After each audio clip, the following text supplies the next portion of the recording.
Doctor ortho, अब दर्द भी घुटने टेकेगा।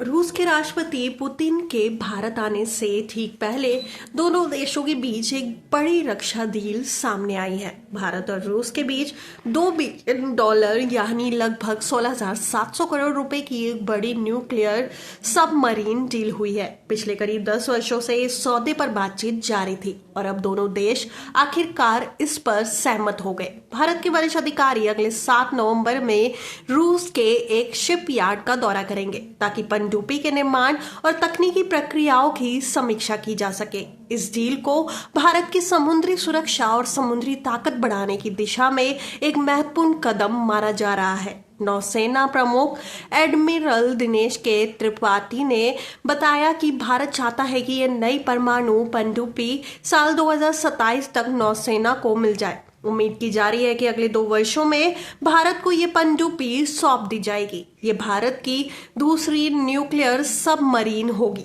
जिसे रूस से लिया जाएगा। इससे पहले भारत ने 2012 में रूस से INS चक्र को 10 साल की लीज पर लिया था। उस सबमरीन ने भारत की अंडर वाटर युद्ध क्षमता को मजबूत करने में अहम भूमिका निभाई थी। नई पनडुब्बी के आने से भारत नौसेना की समुद्री निगरानी क्षमता, युद्ध क्षमता और सामरिक शक्ति में बड़ा इजाफा होगा। परमाणु ऊर्जा से चलने वाली पनडुब्बियां आम डीजल इलेक्ट्रॉनिक पनडुब्बियों से काफी अलग और उन्नत होती है। इसमें कई ऐसे गुण होते हैं जिसके कारण बड़े देश इसका इस्तेमाल करते हैं। न्यूक्लियर सबमरीन की खूबियां ये है कि ये पानी के अंदर कई महीने तक रह सकती है। इसकी गति तेज होती है। इसमें ज्यादा हथियार ले जाने की क्षमता होती है। ये बहुत शांत तरीके से चलती है, इसलिए इन्हें पकड़ पाना मुश्किल होता है। समुद्र के हजारों किलोमीटर क्षेत्र में बिना देखे गश्त कर सकती है। इन्हीं वजह से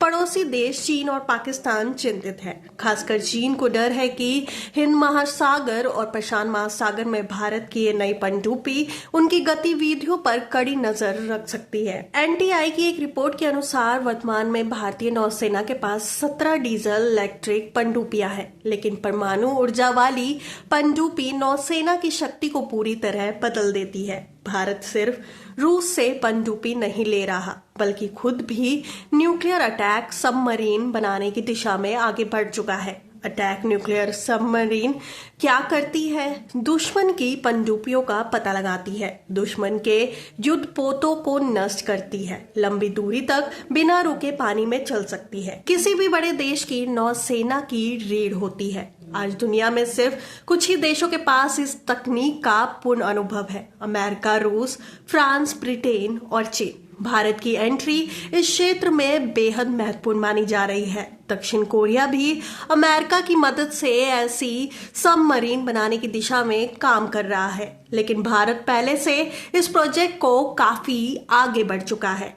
नौसेना प्रमुख त्रिपाठी ने यह भी बताया कि भारत की तीसरी बैलिस्टिक मिसाइल न्यूक्लियर सबमरीन अगले साल भारतीय नौसेना में शामिल हो सकती है। इसके अलावा ब्लूमबर्ग की रिपोर्ट के अनुसार भारत 2 और परमाणु ऊर्जा चलित अटैक सबमरीन का निर्माण भी कर रहा है। इसके आने वाले वर्षों में भारत समुद्री सुरक्षा के मामले में दुनिया के शीर्ष देशों की श्रेणी में आ सकता है। भारत रूस की ये $2 बिलियन वाली डील केवल रक्षा सहयोग से ज्यादा है। ये भारत की क्षमता, आत्मनिर्भरता और समुद्री प्रभुत्व का संकेत भी है। नई पनडुब्बी मिलने के बाद भारतीय नौसेना की नजरें हिंद महासागर में और मजबूत होंगी। चीन के बढ़ते समुद्री प्रभाव का जवाब देना आसान होगा। भारतीय समुद्री सीमाएं और सुरक्षित होंगी। देश की सामरिक क्षमता कई गुना बढ़ेगी। भारत का लक्ष्य आने वाले वर्षों में खुद को एक कुशल समुद्री शक्ति के रूप में स्थापित करना है और ये डील उस दिशा में एक बड़े कदम की तरह देखी जा रही है।